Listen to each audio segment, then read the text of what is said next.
So, around 2 years ago, I was talking to a friend and he was stressing out about school and his social life.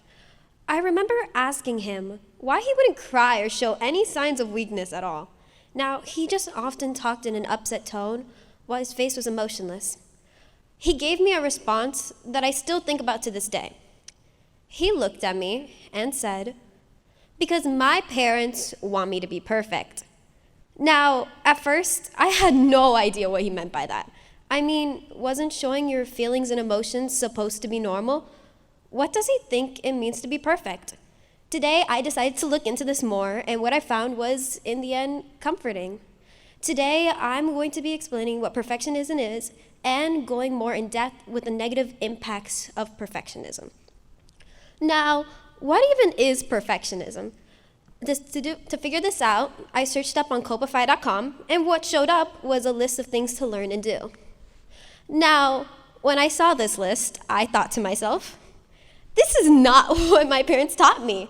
I mean, they taught me that to succeed, you need to have perfect grades, you have to be a lawyer, you have to master every instrument and activity you pick up, and never complain, because your life was better than those around you. That's what I was taught it meant to be perfect, and that's what I was raised with.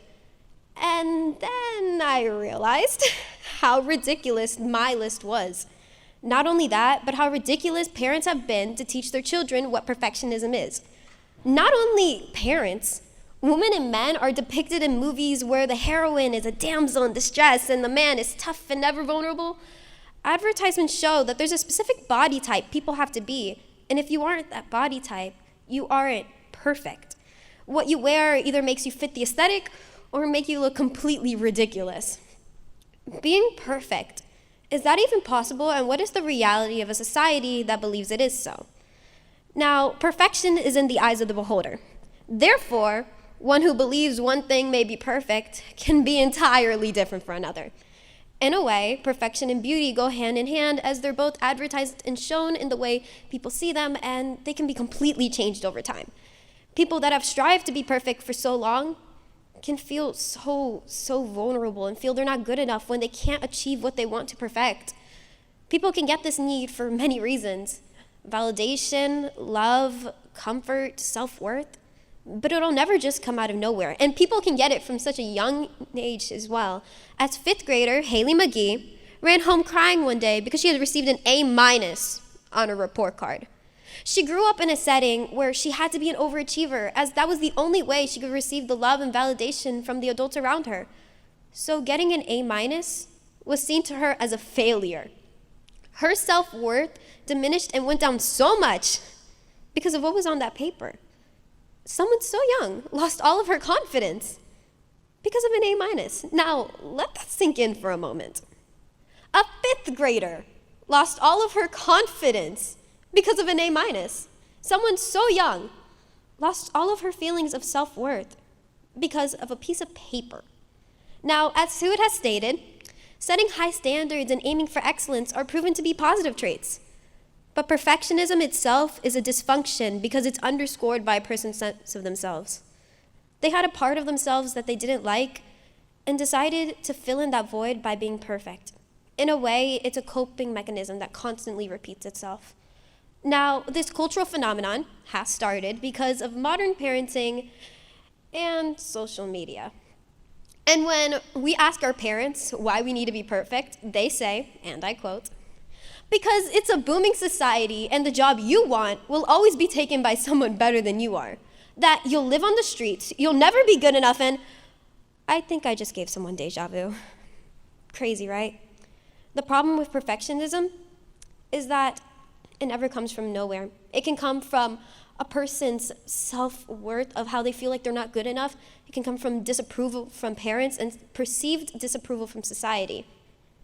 There's many reasons for this, and when we ask why they just can't get rid of it, it's because it's a coping mechanism. Not only that, a negative one that impacts the human body in a negative way to the point where it becomes impossible to get rid of.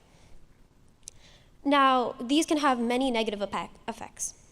Some mental, like depression, anxiety, or some like anorexia nervosa or orthorexia.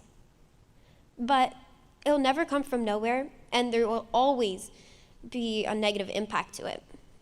Now, a common misconception that I hear quite a bit, especially when addressing one's flaws in interviews, is when asking what's a flaw they have, they'd respond with, well, I'm a perfectionist, and that's not a good thing. Now, the society seems to have seen perfectionism as a positive thing, and I feel I need to address that trying your best and being a perfectionist is not the same thing, if not entirely different.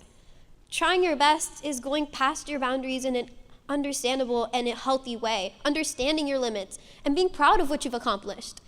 Being a perfectionist, on the other hand, is going past your limits in an unhealthy way, not understanding your boundaries, and not even feeling proud of what you've accomplished in the end, as you feel it didn't reach that side of perfectionism. Now, I've talked pretty negatively throughout this TED Talk, so now I think it's time to look at some positive coping mechanisms that can replace this negative one. Now, I'm not saying that these coping mechanisms will work for everyone, because everyone thinks differently. Not only that, it will take a lot of time and effort before things truly come to effect. You can't expect something to happen one day and magically work and, wow, I don't have perfectionism. No, it doesn't work like that. It will take a lot of time and effort, so please bear with me on that one, because I don't really have that much patience either. Understanding what perfectionism is and the risks of it are important when trying to understand a person who has it. The person themselves may not even realize that they have it. I honestly wish I could go back in time and tell my friend all those years ago that he didn't have to be perfect. If I knew sooner, I could have maybe helped him. I would have told him that those movies with what was supposed to be perfect, what was supposed to be the status quo, are so overrated.